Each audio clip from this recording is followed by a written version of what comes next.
Hello, Trà Vinh xin chào các bạn. Hôm nay thì mời các bạn cùng mình gói bánh ú nha.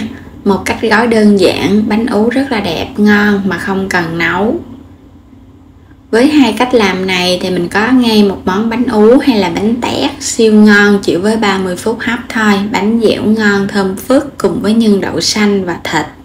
Thì mời các bạn cùng vào bếp để thực hiện ngay món bánh ngon cho gia đình thưởng thức nhé. Đầu tiên thì mình chuẩn bị 200g đậu xanh. Phần đậu này các bạn vo rửa cho sạch, xong rồi mình ngâm nước khoảng 1 tiếng đồng hồ cho đậu nở ra. Rửa trở lại rồi cho nó ráo nước cho hết vào trong nồi. Mình cho vào nửa lít nước. Bắt lên bếp sẽ nấu cho phần đậu sôi bùng lên. Khi đậu sôi lên các bạn sẽ hạ lửa lại nha, rồi mình vớt bọt cho nó sạch cái phần bọt này. Bọt này rất là dơ á. Rồi hạ lửa và mình để đây cho nó cạn nước. Mình cũng có nấu là 100g đậu đỏ nha. Đậu đỏ thì các bạn ngâm nước khoảng 1 đêm á, mình nấu cho nó nhanh mềm. Nấu đến khi nào nó mềm vậy là được. Tiếp theo mình có 1 kg nếp, mình dùng đây là nếp sáp ha. Vo rửa cho sạch, rồi ngâm nước nửa tiếng cho nếp nở ra. Rồi các bạn sẽ để đây cho nó ráo nước nha, mình vo cho nó sạch lại á. Mình dùng 100g đường, nếu các bạn thích ăn ít ngọt hơn thì dùng 50g cũng được. 1 muỗng canh muối nha, 1 muỗng canh gạt ngang thôi. Nửa lít nước cốt dừa, mình ép ra từ 300g dừa. Phần đậu đỏ và một ít lá dứa. Rồi bây giờ các bạn sẽ cho hết nửa lít nước cốt dừa vô trong chảo. Mình cho muối vô luôn. Lá dứa thì thơm hơn. Rồi bây giờ các bạn nấu cho hỗn hợp này nó sôi lên. Khi mà nó sôi lên vậy nè, nó bay hơi lên thì mình lấy cái phần nếp mình cho vô nha. Đừng có để cho nó sôi quá. Để lửa vừa và các bạn đảo đều cho hạt nếp nó rút nước cốt dừa. Mình cứ xào qua xào lại vậy nè, nó rút nhanh lắm, chút xíu là nó rút hết à. Nếp thì các bạn đừng có ngâm lâu, mình ngâm nửa tiếng thôi. Rồi bây giờ mình thấy nó khô ráo rồi nè, phần nước cốt dừa nó đã rút vào trong nếp hết rồi. Rồi các bạn sẽ lấy đường mình cho vào nha. Mình cho đường vô sau là giúp cho cái hạt nếp của mình nó khi mà hấp lên nó nhanh chín, nó không có bị sượng. Và đảo để cho đường nó tan ra. Mình sẽ múc ra một phần để rồi cho cái phần đậu đỏ vô. Một phần là một chút nữa mình cho cái hạt nếp không có dùng đậu đỏ. Trộn đều nữa là được à. Quay trở lại nồi đậu xanh, khi mà thấy nó cạn nước bớt thì mình đậy nắp hở. Đậy thêm 10 phút nữa để cho cái hạt đậu nó nhừ á. Rồi bây giờ vậy là được rồi nha. Mình sẽ tắt bếp múc đậu ra. Múc vô trong chảo để mình sên. Cho vào 1 muỗng cà phê muối, 2 muỗng canh đường. Các bạn sẽ sên với lửa nhỏ để cho đậu nó ngấm đường. Sên đến khi nào mà mình thấy đường nó tan ra thì cái phần nhân này nó sẽ khô dẻo dẻo vậy là được nè. Một chút nó nguội nó còn khô lại nữa. Mình có dùng thịt ba rọi. Thịt này thì mình ướp vào đây một chút xíu hạt nêm, đường và tỏi băm. Chút xíu tiêu nữa cho nó thơm. Cho lên chảo, các bạn sẽ áp chảo không cần cho dầu ăn nha. Mình cứ đảo đều vậy nè. Phần thịt nó sẽ săn lên và nó có cái mùi thơm từ tỏi á, và trong ba gỏi nó cũng có mỡ nữa. Phần nhân đã chuẩn bị xong, nó nguội thì nó sẽ khô hơn nè. Phần thịt cũng chuẩn bị xong rồi. Bây giờ mình chuẩn bị tới lá chuối để gói bánh. Lá chuối mình dùng lá chuối xiêm. Các bạn có thể trụng qua nước sôi. Mình sẽ xé một miếng lá lớn để gói bánh ú cùng với một miếng lá nhỏ lót ở bên trong. Và đây là cái phần mình gói bánh tét nha. Bánh tét không cần buộc dây. Phần nếp thì mình đậy lại cho nó đừng có bị khô á. Trộn đều lên.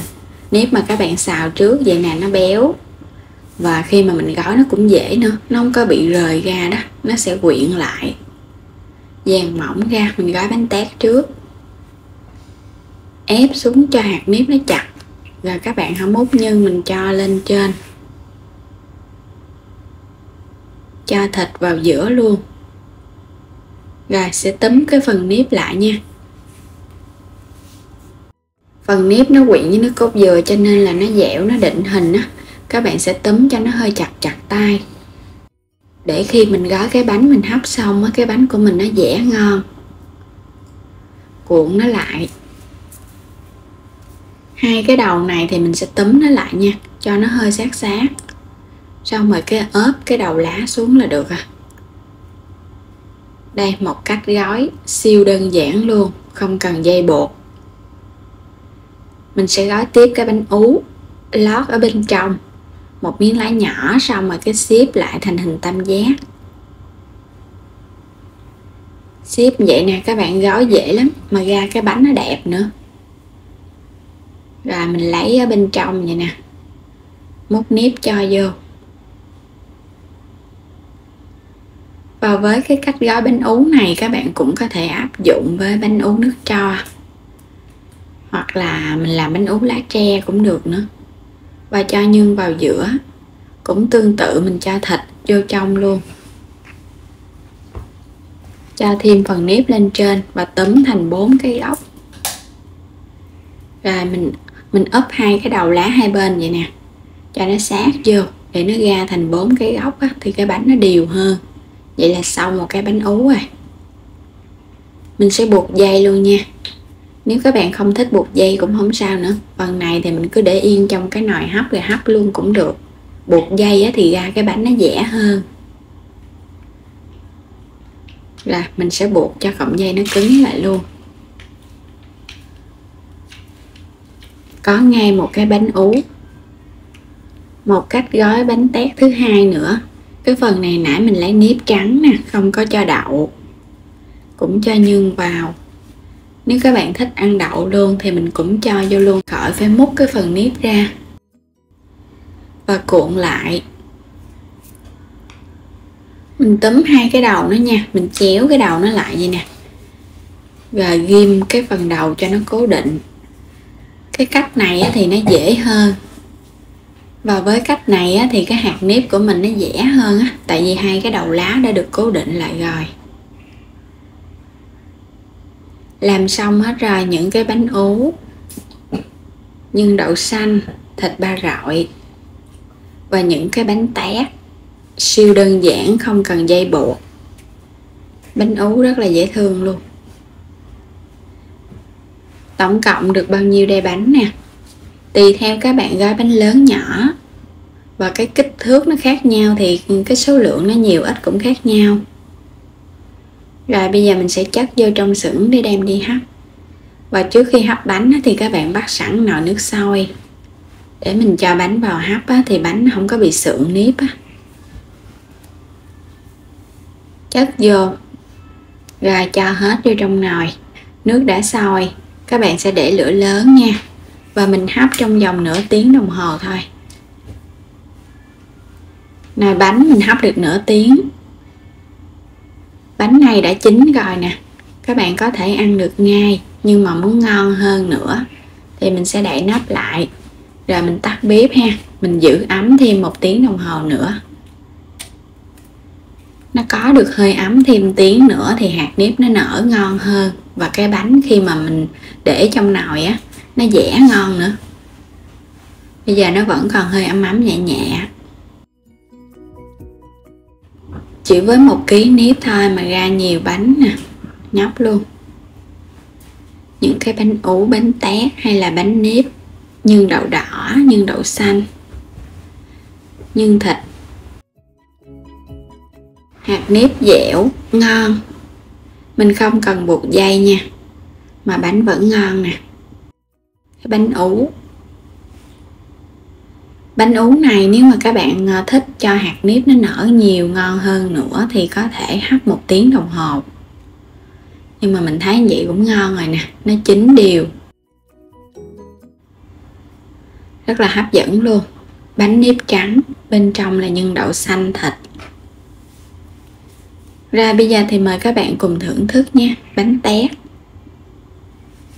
béo nước cốt dừa Hạt nếp thì ngọt ngon, rất là thơm luôn, phần nhân á thơm lắm. Bánh này thì béo á, thì mình ăn nó ngon hơn. Còn nếu mà các bạn không có thích béo nhiều á thì mình dùng nước cốt dừa lẫn thôi cũng được. Và với cách làm này á, thì các bạn có thể ăn bánh này trong vòng 2 ngày nha. Muốn ăn lâu hơn á, thì cho vào tủ lạnh, khi ăn mình hấp lại mình ăn.